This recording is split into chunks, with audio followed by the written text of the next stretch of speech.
Chapter 1. The Message Beneath the Bridge. San Francisco, the sunset descended like a brilliant curtain, blended with shades of red-orange and pale yellow, draping over the legendary Golden Gate Bridge. Emily Harper stood silently on Fisherman's Wharf, her pale gray high heels lightly touching the glossy wooden floor, still carrying the scent of sea salt in the vapor from the nearby bay.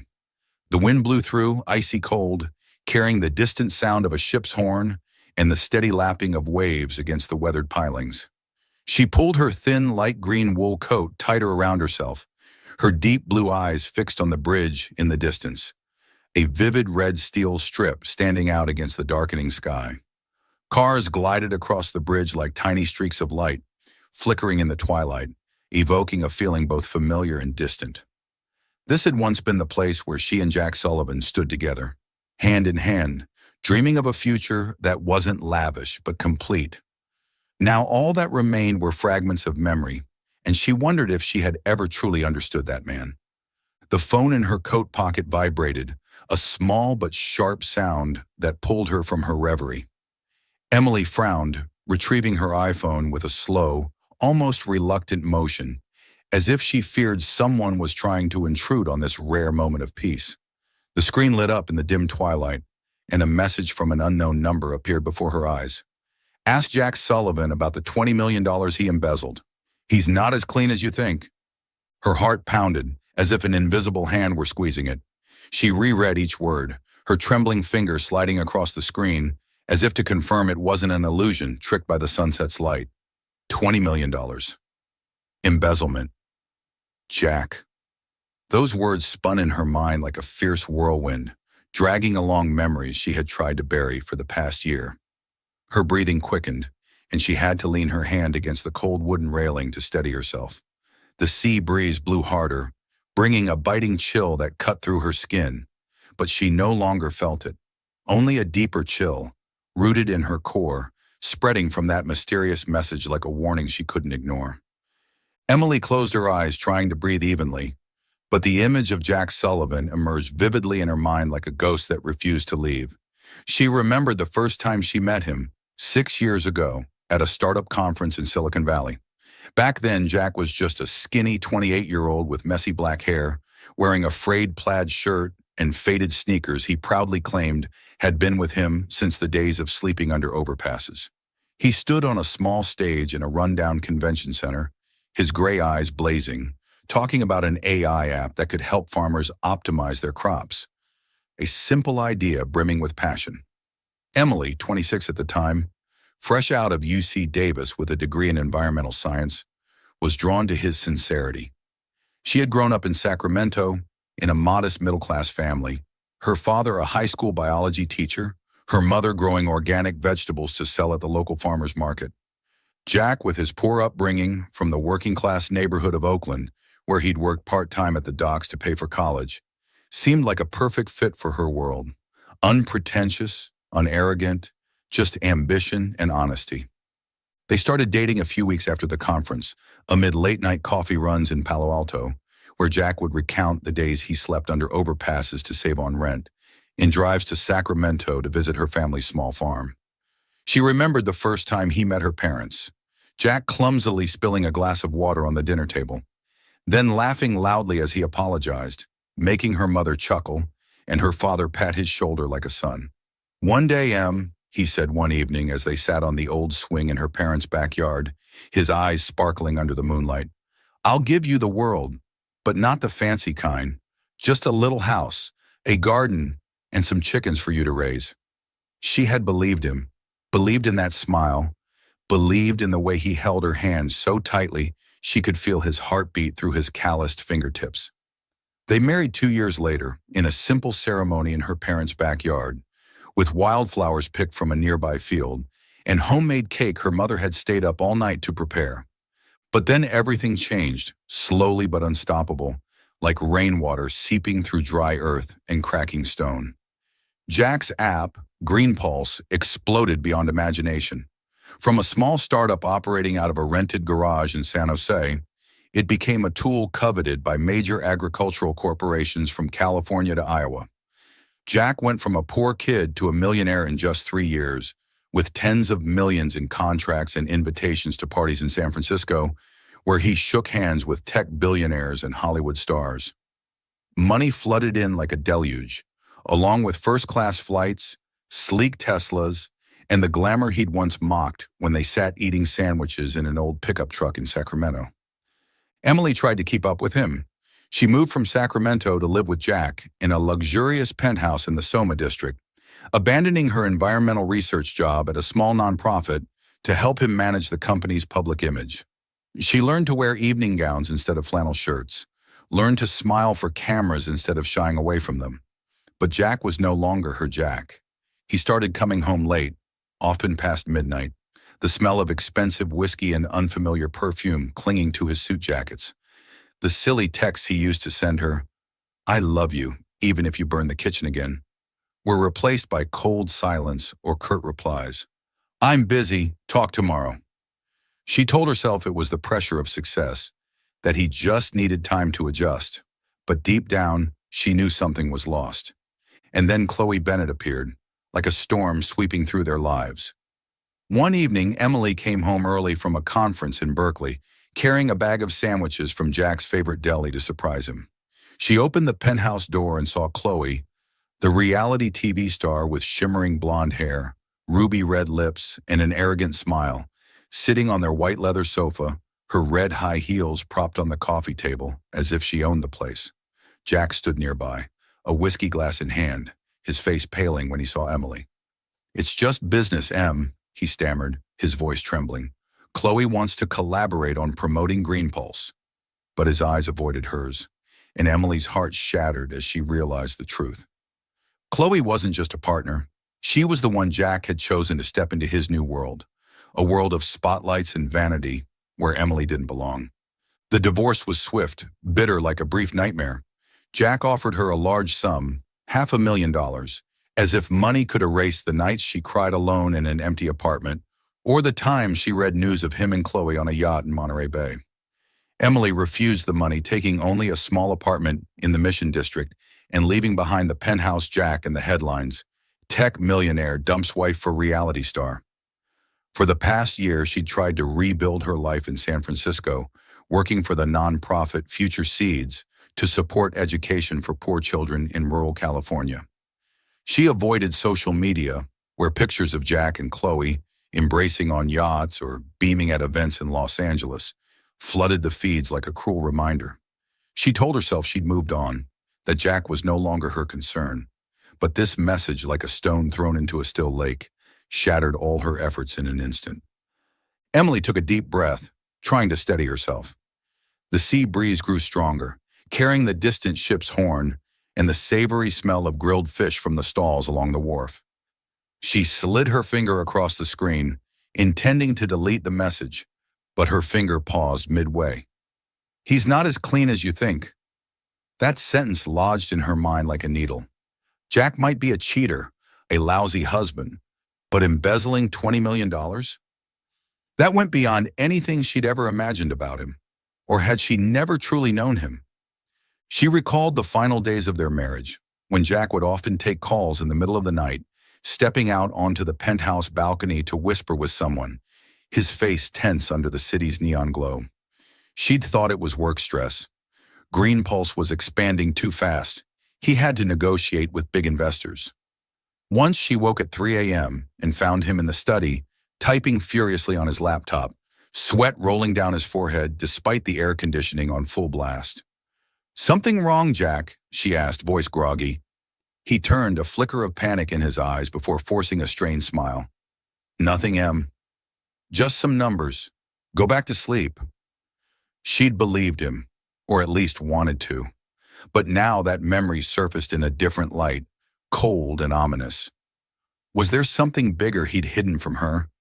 Had she unwittingly been part of it, standing by his side at press conferences to craft his philanthropic entrepreneur image for the public? Her phone buzzed again, snapping her out of her chaotic thoughts. This time, it was a message from Daniel Brooks. "Emily, I'll pick you up at 6 to head to Golden Crest, okay? Really looking forward to tonight's charity event." Daniel, the CEO of Brooks Energy, a 40-year-old man with salt and pepper hair, warm brown eyes and a refined demeanor, had become her partner in a project to install solar power for schools in rural Nevada and California. He'd invited her to the Golden Crest event to meet donors, and she'd agreed, thinking it was a chance to focus on work instead of dwelling on the past. But now, with this anonymous message, everything had become far more complicated. Emily glanced at the time on her screen. 5:15 p.m. She had 45 minutes to decide. Go to Golden Crest, where she might run into Jack.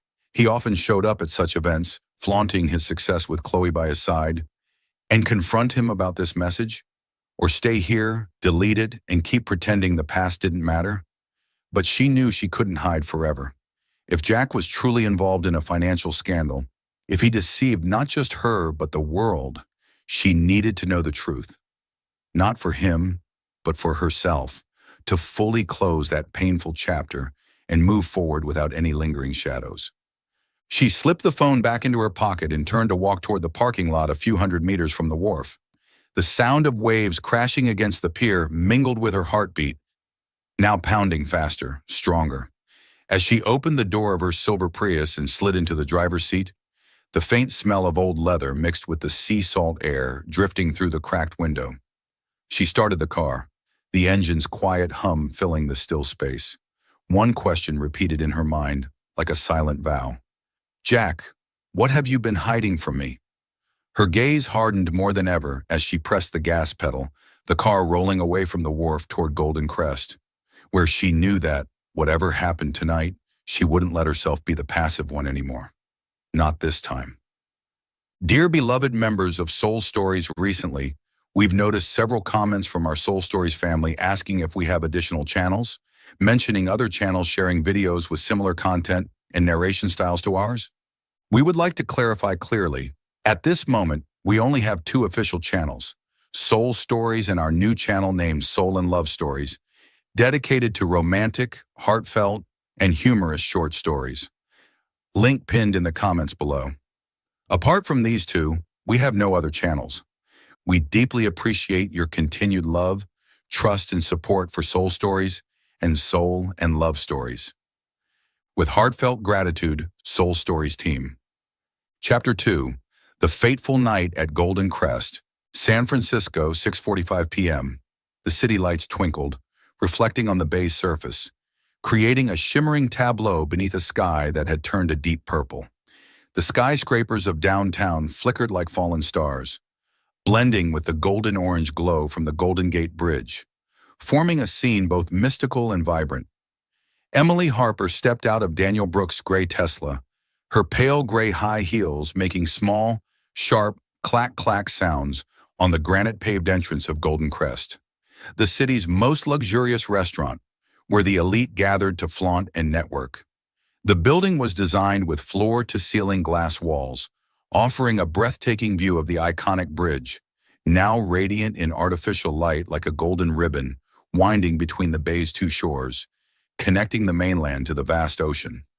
Inside, enormous crystal chandeliers hung suspended from the lofty ceiling, casting a sparkling glow like thousands of falling diamonds onto the polished marble floor, while soft jazz music drifted from a hidden corner where a saxophonist played behind a red velvet curtain.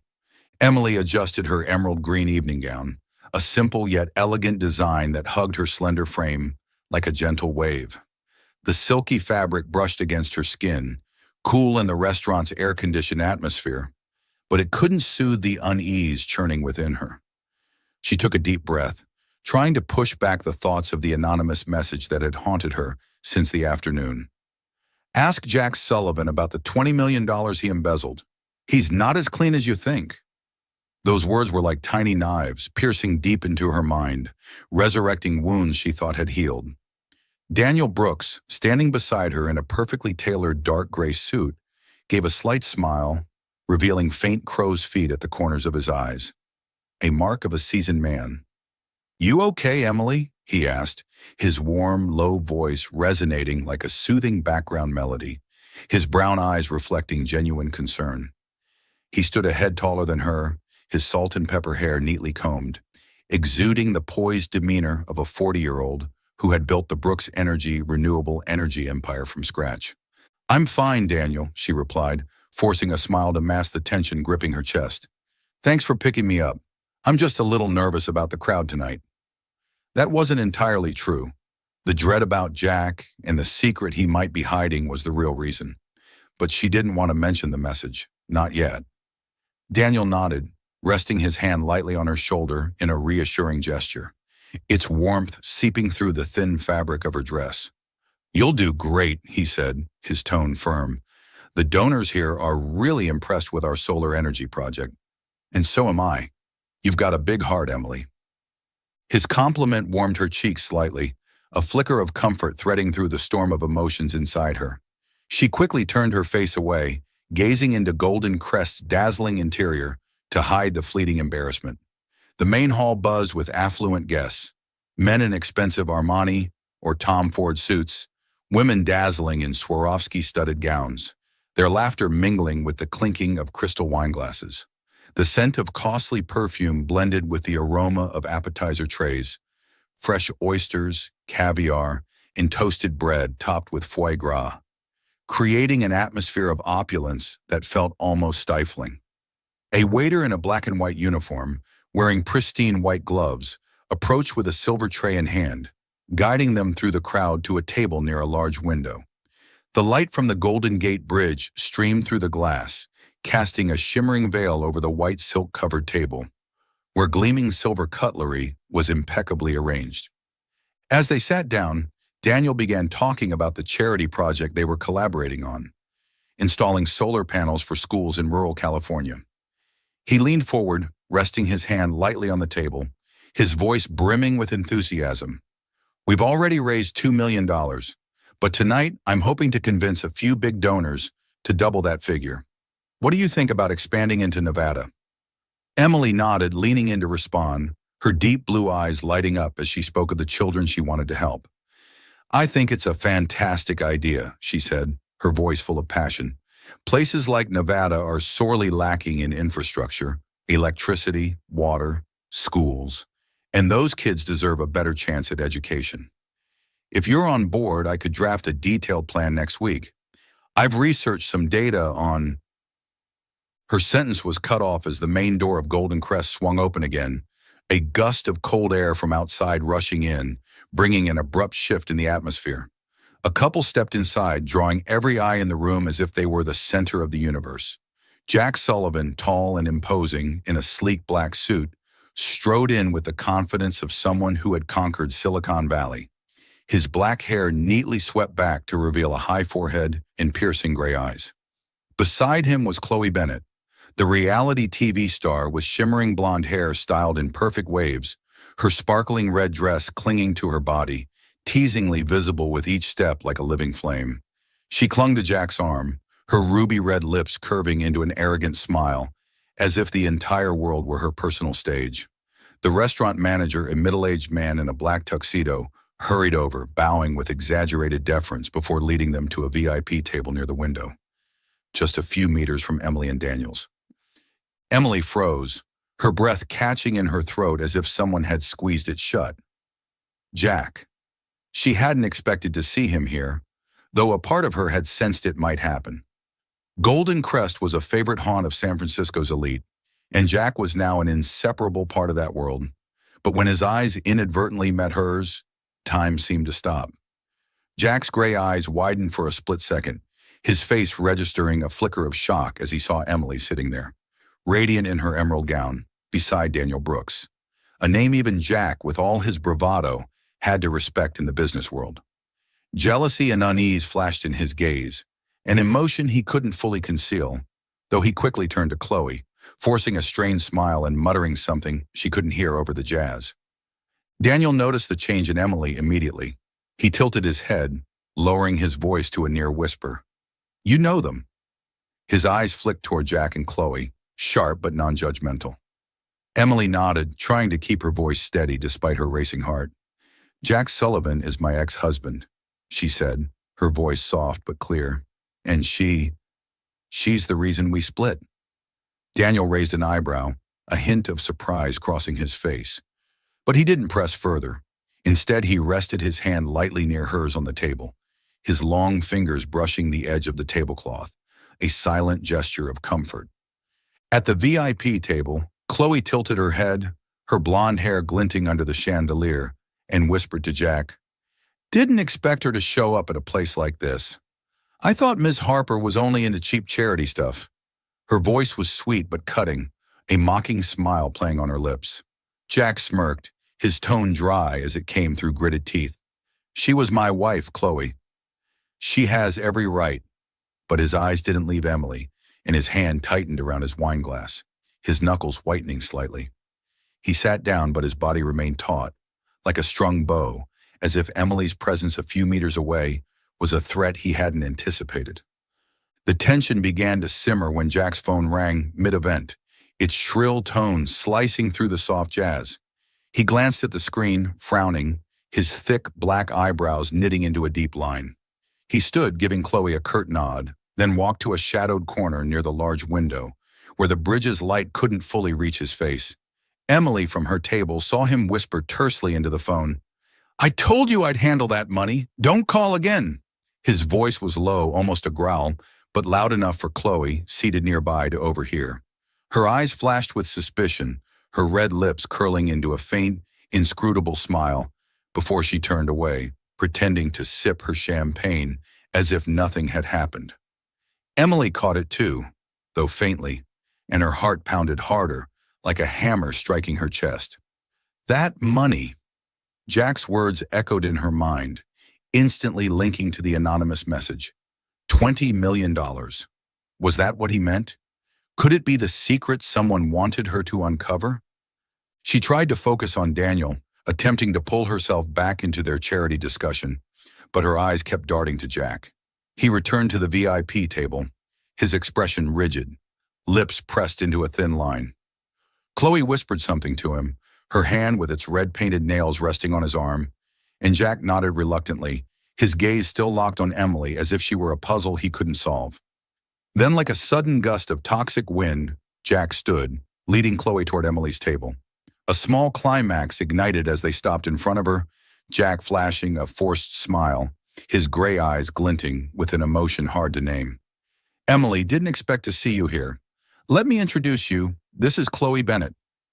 Chloe tilted her head, her blonde hair shining like a false halo, her voice sweet but laced with sarcasm. "Hi, Ms. Harper. Didn't think you'd be into extravagance like this. I figured you were just about charity."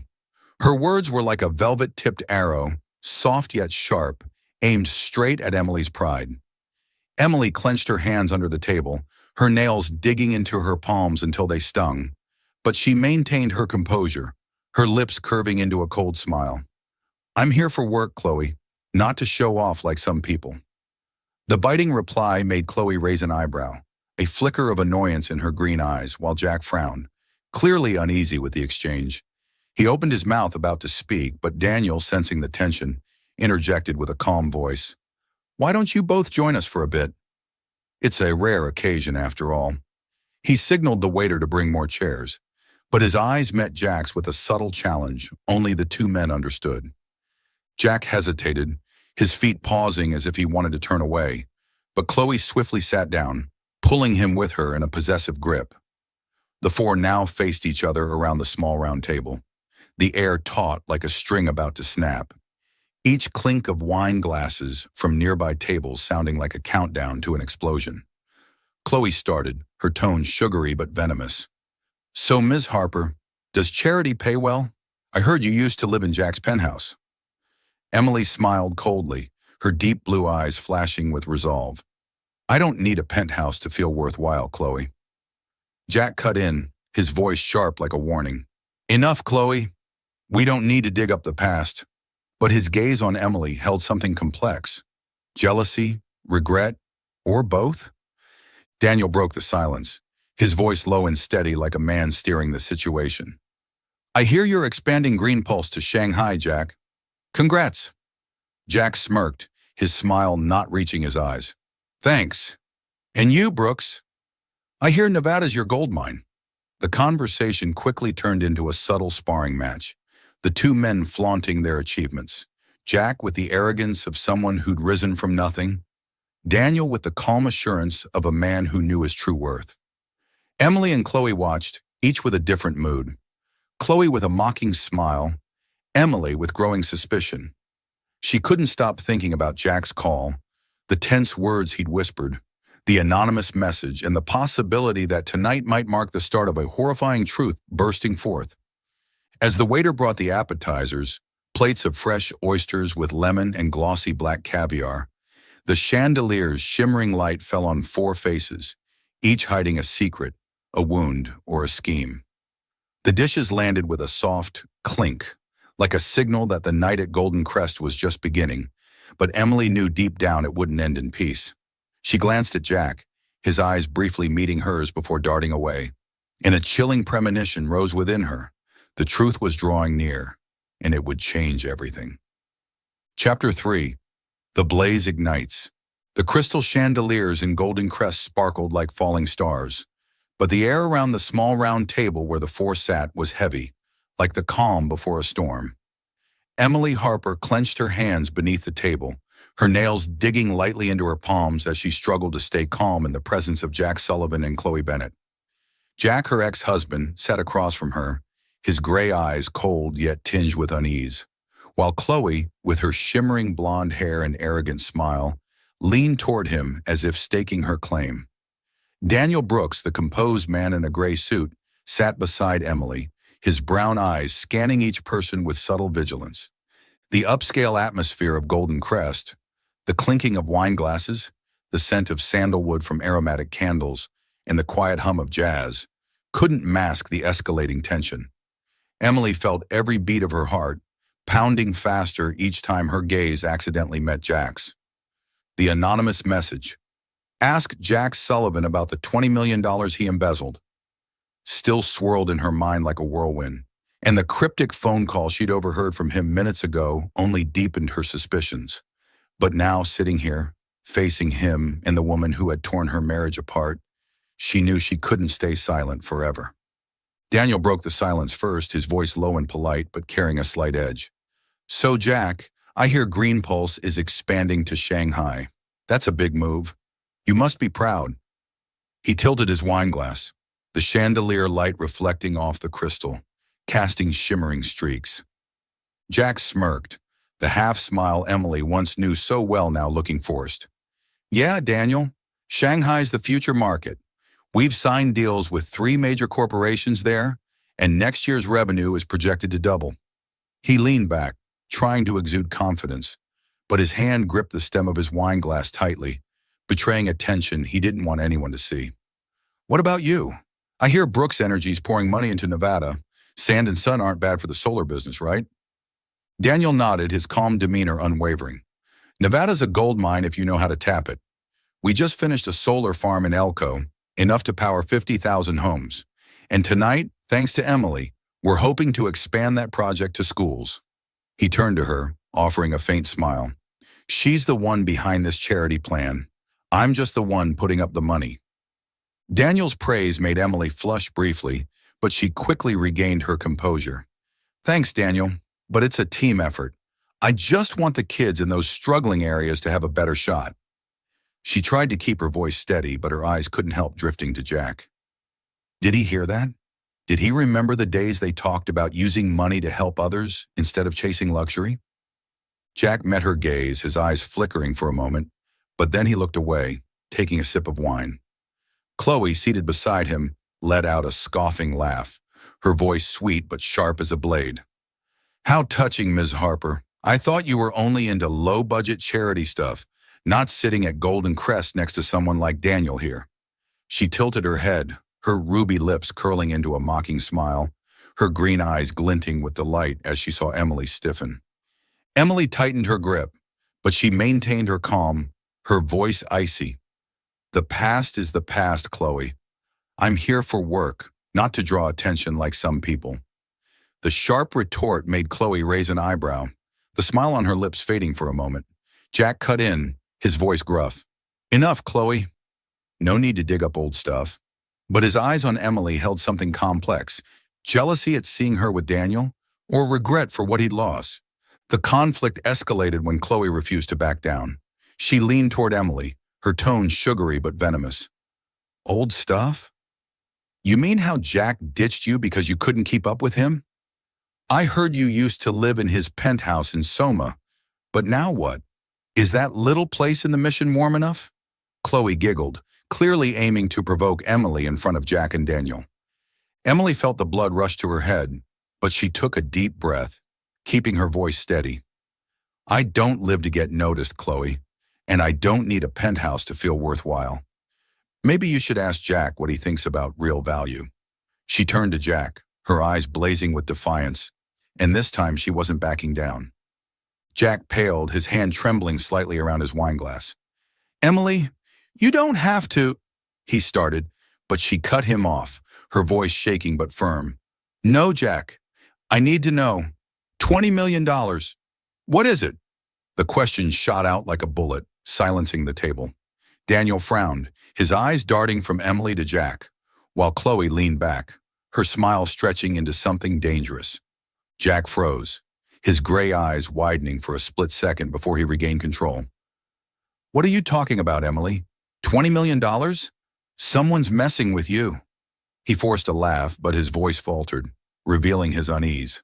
He glanced quickly at Chloe, as if checking if she knew something, but Chloe just shrugged, then let out a mocking laugh.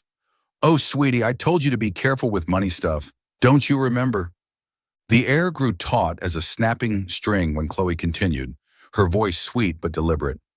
Jack once told me he needed to hide $20 million from the board to protect the company.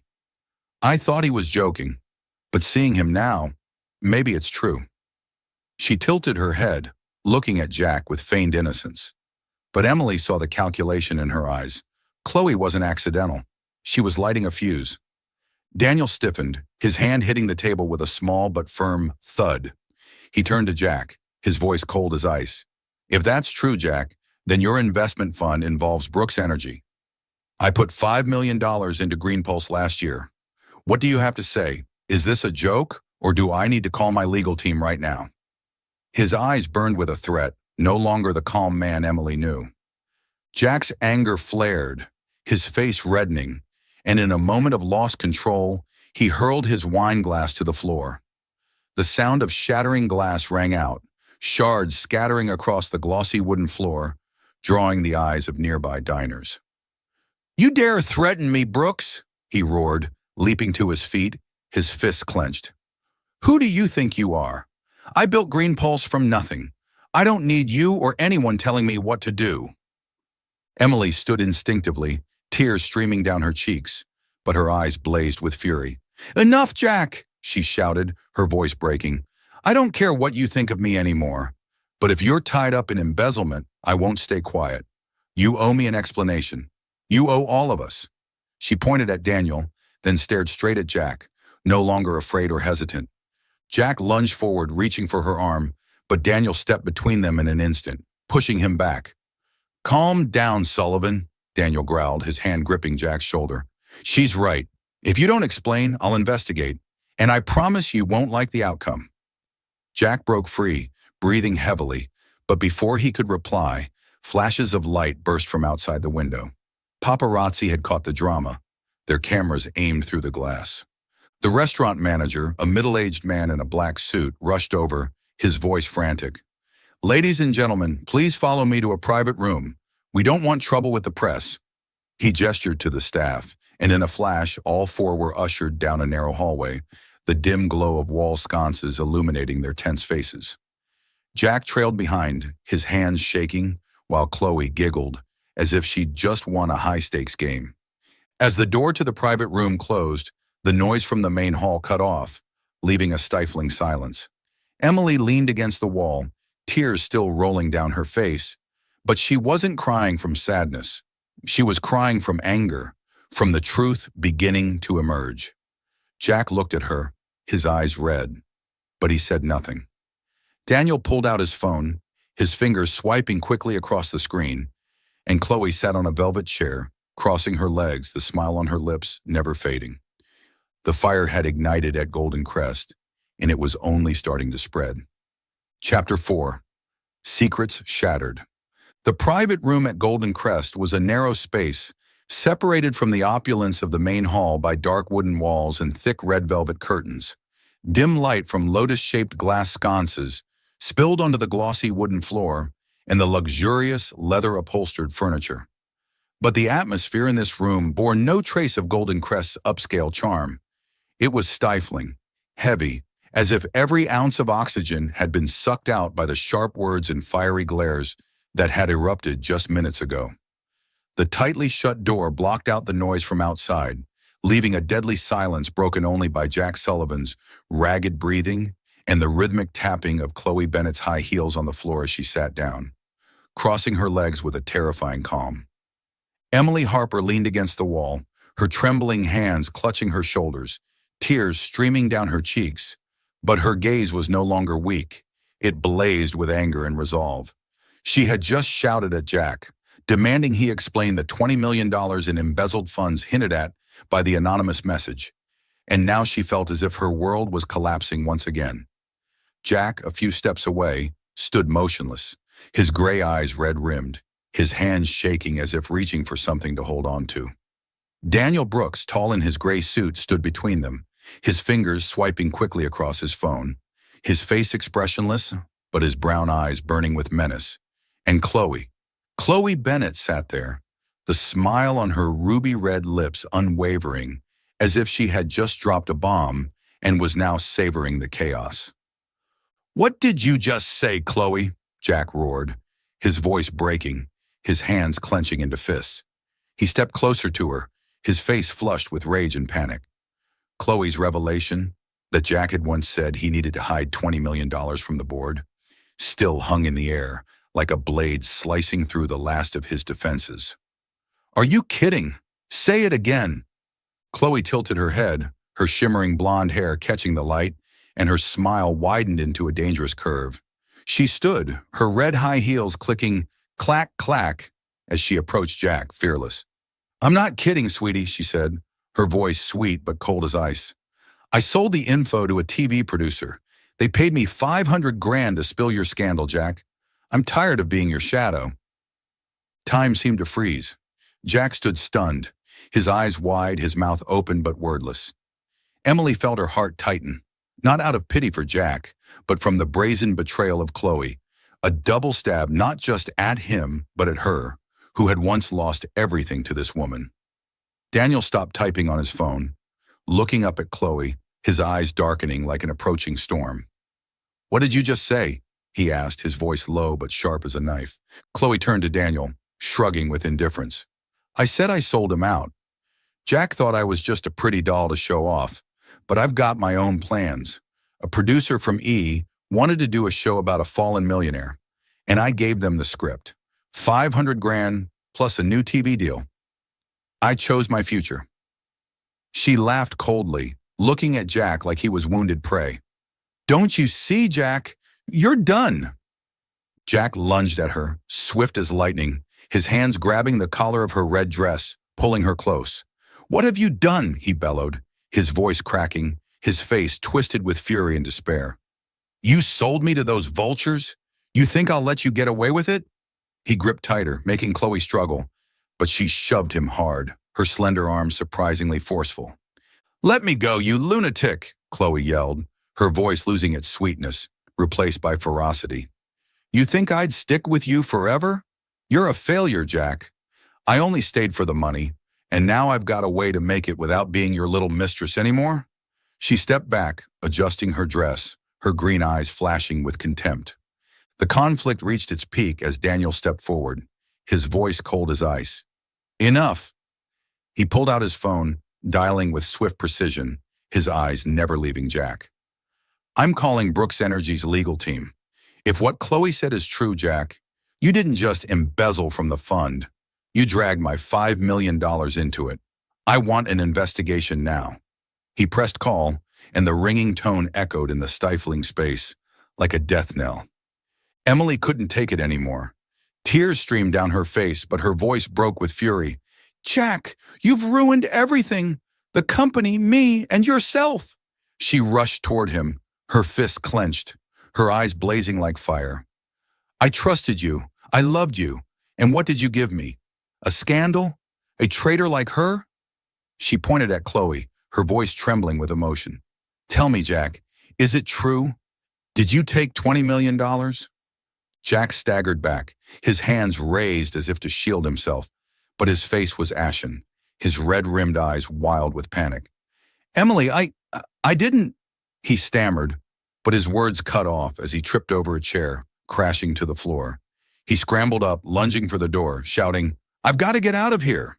He shoved the wooden door hard, intent on fleeing, but Daniel was faster, stepping forward to block him, grabbing his wrist like a vice. You're not getting away, Sullivan, Daniel growled, tightening his grip as Jack struggled. If you're innocent, stand here and explain. If not, I'll make sure you face the law.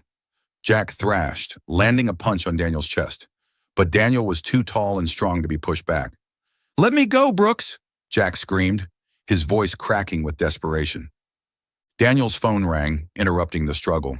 He released Jack, pulling it out, and his face hardened as he saw the screen. Brooks here, he said, his voice low. On the other end, a man's voice came through, clear and firm. Daniel, this is Special Agent Carter, FBI. We just got a report about an embezzlement case from Green Pulse. $20 million, just as you suspected. We're on our way to Golden Crest. Is Sullivan there? Daniel glanced at Jack, his eyes like a blade. Yes, he's here. I'll hold him. Jack overheard and his face contorted in horror. FBI, he whispered, stumbling back, his hands groping for support, but only hitting the wooden table. In a frenzied moment, he toppled it, sending wine glasses and porcelain plates crashing to the floor, shards flying everywhere. No, I won't let them take me, he shouted, lunging for the door again. But this time, 2 restaurant security guards in black suits appeared, blocking his path. They grabbed his shoulders, holding him tight despite his violent struggles. Let go, you've got no right, Jack roared, but his strength faded, and he crumpled to the floor, gasping. Chloe, standing in a corner, giggled, her arms crossed over her chest. Quite a show, Jack. You thought you were untouchable, but now what? She stepped toward the door, turning back to give him one last look of disdain. Thanks for making me famous. I'm out. There's an interview waiting for me out there. She pushed the door open, striding out into the chaos, leaving Jack slumped on the floor, facing the consequences she'd unleashed. Emily sank into a chair, sobbing into her hands. Her tears weren't for pitying Jack. She cried from the horrifying truth that had just shattered, from the years she'd trusted someone unworthy. Daniel knelt beside her, placing a hand on her shoulder, his voice softening. Emily, are you okay? He helped her up, pulling her into his arms, and she leaned against his chest, her breathing shaky. We'll get through this, he whispered, his hand gently stroking her hair. Jack, pinned by the 2 guards, looked up at Emily, his eyes blurred with tears. Emily. I'm sorry, he whispered, but his words were drowned out by the heavy footsteps echoing from the hallway. The FBI had arrived. The door swung open and 3 men in black suits stepped in, one flashing a badge. Jack Sullivan, you're under arrest for suspected financial embezzlement. You have the right to remain silent. His voice droned on steadily, but Emily stopped listening. She turned away, resting against Daniel, as Jack was led out, his hands cuffed behind his back. The private room at Golden Crest was now a wreck. Tables overturned, glass shards scattered, and the stifling air still unyielding. The secret had shattered, and the fallout was only beginning. Chapter 5. Ashes and Hope. San Francisco, 3 days after the chaos at Golden Crest, the early autumn sunlight still gently bathed the city's steep streets and gleaming glass buildings. But the city was now shaken by an uncontrollable media storm. Headlines screamed across every publication. Tech millionaire Jack Sullivan arrested for embezzling $20 million. From the San Francisco Chronicle to TechCrunch, even tabloids like TMZ. Images of Jack, hands cuffed behind his back, face gaunt and gray eyes vacant, flooded social media, accompanied by comments ranging from pity, he was a startup icon, to mockery. Another rich guy bites the dust. Green Pulse, once hailed as a Silicon Valley miracle, collapsed within hours. Its stock plummeted to zero. Investors pulled out en masse, and the FBI sealed its headquarters in Soma, turning it into a heap of ashes from shattered ambition. Jack Sullivan sat hunched in the temporary holding cell of the county jail, his hands gripping the cold iron bars, the faint light from a small window casting shadows on a face once proud, now a faded shell. The sleek black suit had been replaced by a tattered orange prison jumpsuit, his dark hair disheveled and matted with sweat, and his eyes stared blankly at the gray concrete wall, where scribbled graffiti from past inmates etched a reminder of his failure. Footsteps echoed down the corridor, and a familiar voice cut through the oppressive silence. "Jack, you look like a truck ran you over," Tom Rivera said, standing outside the bars with his arms crossed. Tom, Jack's college best friend, was a simple software engineer with shaggy brown hair and thick-rimmed glasses. He was the only one willing to visit Jack after the arrest, despite having warned him about Chloe Bennett and his lavish lifestyle. "I told you, Jack. Chloe was trouble, and you were blind because of money. Now what?" Jack looked up, his red-rimmed eyes meeting Tom's, his voice hoarse. "You here to say I told you so, huh? If that's it, then get lost. I don't need to hear it." He turned his face away, but Tom didn't budge. He sat on the plastic chair across from the bars, his voice lowering, firm but not without sincerity. "No, I'm here because you're my friend. You dug your own grave, Jack, with Chloe, with the embezzlement, with everything. But there's still a chance to start over, if you face it." Jack let out a dry, humorless laugh. "A chance? You see where I am, Tom? The company's gone. Chloe sold me out to the press, and the FBI's tearing apart everything I built. I took the $20 million to cover losses in Shanghai and keep her with me. I was scared of losing my reputation, scared she'd leave, but now I've lost more than that. Emily, Green Pulse, myself." He buried his head in his hands, tears welling up hotly, the first time in years he let himself be so vulnerable. Tom leaned forward, his gaze sharp through his glasses. "You took $20 million to cover losses in Shanghai? Jesus, Jack, you were insane. You thought cooking the books would save Green Pulse? And Chloe, you really thought she was worth throwing it all away for?" He shook his head, his voice dropping. "You held on to the wrong things, Jack, but you haven't lost everything yet. Write Emily a letter of apology. Even if you don't send it, at least own up to your mistakes. That's the first step." Jack stayed silent, his hands falling limp. He remembered the final days of his marriage to Emily, sitting in his study, whispering over the phone about pressure from Shanghai and needing cash to keep things steady. He'd lied to her that it was temporary, but in truth, he was desperate to hide massive losses from the Chinese market.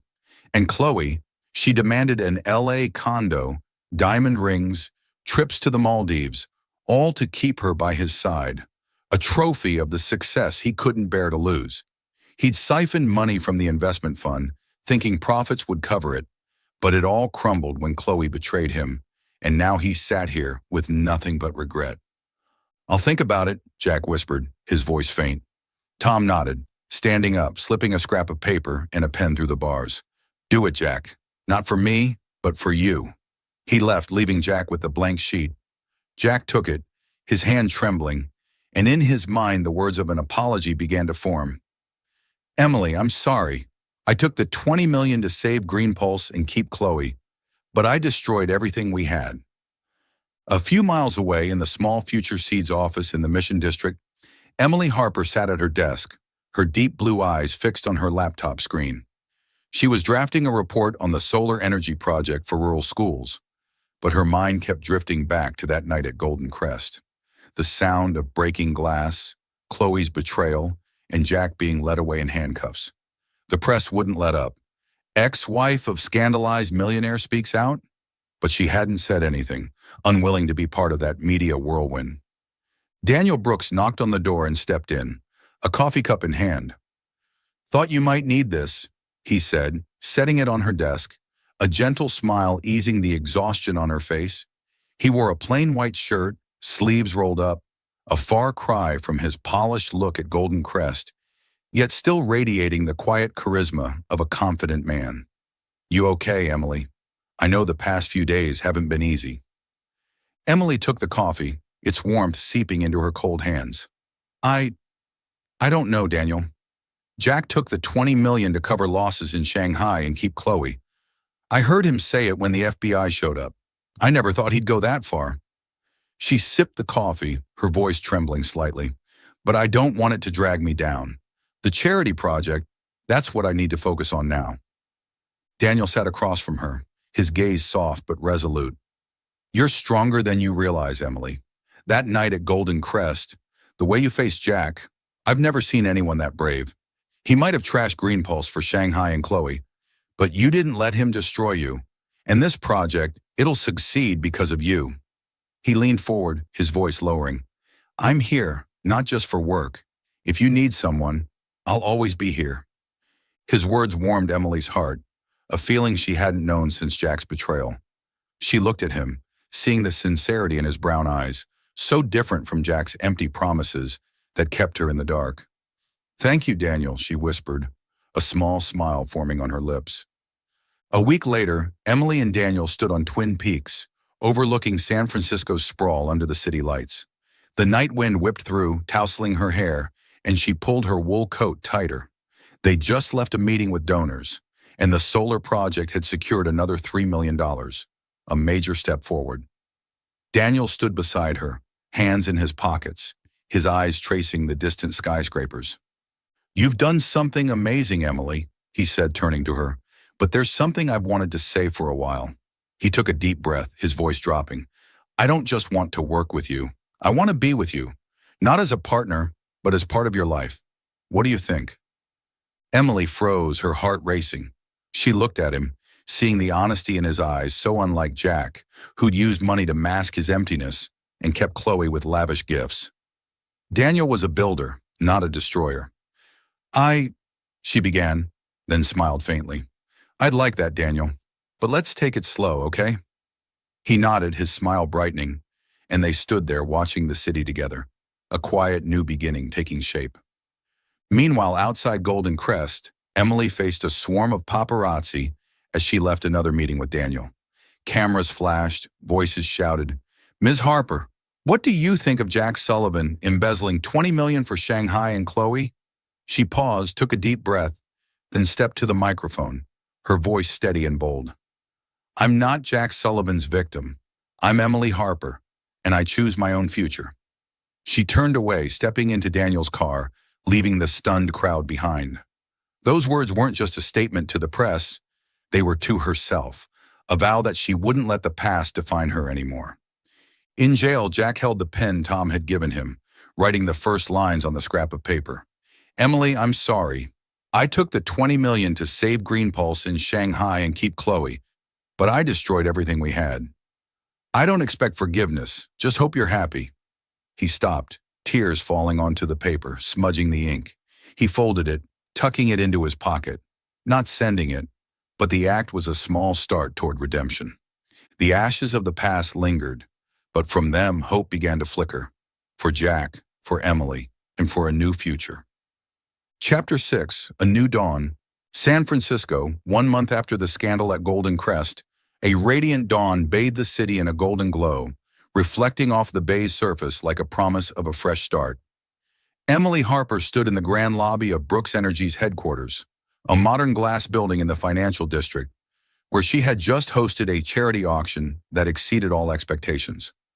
Large posters displayed images of rural schools fitted with solar panels, and applause erupted as she announced the total raised, $5 million, enough to expand the project into Nevada and beyond.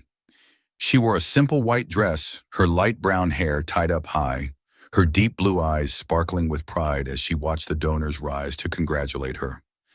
Daniel Brooks stood beside her, hands in the pockets of his gray suit, a warm smile on his lips. You did it, Emily, he whispered, leaning toward her as the crowd began to disperse for wine and pastries. I've never seen anyone turn pain into strength like you. Tonight belongs to you. Emily turned to him, smiling faintly. It belongs to us, Daniel. I couldn't have done it without you. He nodded, his brown eyes gentle yet resolute, a silent pledge that he'd be by her side, not just tonight, but in the days ahead. Meanwhile, hundreds of miles away, Jack Sullivan stepped out of the county jail under Sacramento's pale sunlight. He'd been released on bail after agreeing to cooperate with the FBI, providing evidence of the Shanghai transactions to lessen his sentence. The orange prison jumpsuit had been swapped for old jeans and a gray hoodie brought by Tom Rivera, but his face remained gaunt, his gray eyes now sunken with contemplation. He was no longer the arrogant millionaire of Green Pulse. The company had gone bankrupt, its assets seized, and Chloe Bennett had vanished from his life, signing a deal for a new reality TV show based on the fallen millionaire story she'd sold to the press. Tom waited by his old pickup truck, tossing Jack the keys. "You're free, Jack. Now what?" he asked, his tone half joking, half serious. Jack caught the keys, gazing toward the Sacramento Community Center a few blocks away, a small building with chipped brick walls and a worn playground. "I donated a chunk of money anonymously to that place," he said, his voice raspy. "Not much, just what was left in my personal account before they took everything. I want to do something meaningful." Tom raised an eyebrow but didn't mock him. "Good. And the letter to Emily? Did you finish it?" Jack nodded, pulling a crumpled envelope from his pocket. "I'm asking you to give it to her. I don't expect her to forgive me, just to know I'm sorry." Tom took the envelope, his expression softening. "I'll do it. But you need to find yourself again, Jack. Don't let the past drag you down forever." Jack didn't reply, just watched Tom drive off, then turned back to the community center, stepping inside to help repaint a wall. A small act, but for him, the start of redemption. In San Francisco, Emily stood by the bay near Pier 39, the sea breeze tousling her hair. She'd just received the envelope from Tom via Daniel, who'd met him on a brief business trip. The thin envelope held a single handwritten note, Jack's shaky but clear script. "Emily, I'm sorry. I took the $20 million to save Green Pulse in Shanghai and keep Chloe, but I destroyed everything we had. I don't expect forgiveness, just hope you're happy. Jack." She read each line, tears rolling down her cheeks, not from pain but from relief at finally understanding why, and because she no longer felt bound by him. She held the paper, tearing it into small pieces, letting the wind carry them out over the bay. The white fragments fluttered in the air, then fell to the water, dissolving like the past she'd chosen to release. She stood there, watching the sun rise steadily from the horizon, its golden light bathing the Golden Gate Bridge, and for the first time in years, she felt truly free. Free. Daniel approached from behind, resting a hand lightly on her shoulder. "You okay?" he asked, his voice warm and low. She turned, smiling, her eyes bright with newfound faith. "I'm okay, Daniel. More than okay. I'm ready to move forward." He took her hand, not rushing, not pressing, just a gentle but firm grip. They began a new relationship, slow but steady, built on respect and sincerity, far removed from the empty promises Jack had used to hold her, then destroy her with ambition and Chloe. In Sacramento, Jack stood in the community center's yard, paintbrush in hand, the smell of fresh paint clinging to his gray hoodie. He'd just finished a wall, now a bright green, and neighborhood kids ran around him, laughing as they played ball on the newly fixed court funded by his donation. He watched them, a small smile forming, not the smug grin of a millionaire, but the smile of a man rediscovering meaning through simple acts after prison. He had no money, no fame, but for the first time, he didn't feel empty. 3 years after that fateful night at Golden Crest, Emily Harper, now Emily Brooks, stood on the lush green grass of a small San Francisco park, the gentle spring sunlight filtering through her light brown hair. Beside her was Daniel Brooks, her husband, his warm smile framed by salt and pepper hair, now flecked with more silver, pushing a stroller where their 2-year-old son, Ethan, slept soundly, his chubby pink cheeks and curly hair inherited from his mother. Ethan was the fruit of their love, a charming boy with bright brown eyes like Daniel's, always babbling innocent sounds that made them both laugh. They'd married in a simple ceremony by the bay, with only family and a few close friends, under the glowing sunset of the Golden Gate Bridge, where Emily had once stood alone with her past pain. Now Emily and Daniel continued their charity work through Future Seeds and Brooks Energy, bringing education and clean energy to remote California regions. They worked side by side, hand in hand, not just building schools, but a family filled with happiness. Evenings found them on their Marin County porch, listening to distant waves and telling Ethan tales of kindness and hope. Their life was a quiet symphony, not loud but profound, where each day was a gift. Occasionally, Jack Sullivan caught sight of them, at a downtown charity event or strolling with Ethan in a park. He stood at a distance, hidden behind a tree or a street corner, his cloudy gray eyes watching that little family. Emily glowed in a simple sweater. Daniel tenderly lifted Ethan onto his shoulders, their laughter echoing like a melody he once knew. He knew that could have been his happiness. The small house, the garden, the warm family he'd promised Emily. But Jack had thrown it all away for hollow glamour and irreparable mistakes. He turned away, his slouched figure fading into the twilight, carrying a silent regret no one could ease. Love and meaning transcended material wealth, forged through trials. Jack, from the ashes of ambition, found redemption in small acts. Emily, from the pain of betrayal, built a new future with Daniel, not on money but on sincerity. Both, in their own ways, learned that true value lay not in fame or riches, but in rising after a fall and choosing a more meaningful path. Thank you for following this heartfelt story of Soul Stories channel. Share your thoughts about the story in the comments below. If you believe that true love can withstand all trials and sometimes begins in the simplest of ways, don't forget to hit the like button and share this story with your friends. To never miss out on touching and meaningful stories, subscribe to our channel and help us spread messages of love and warmth to everyone. Let's cherish the beautiful moments of life and love together.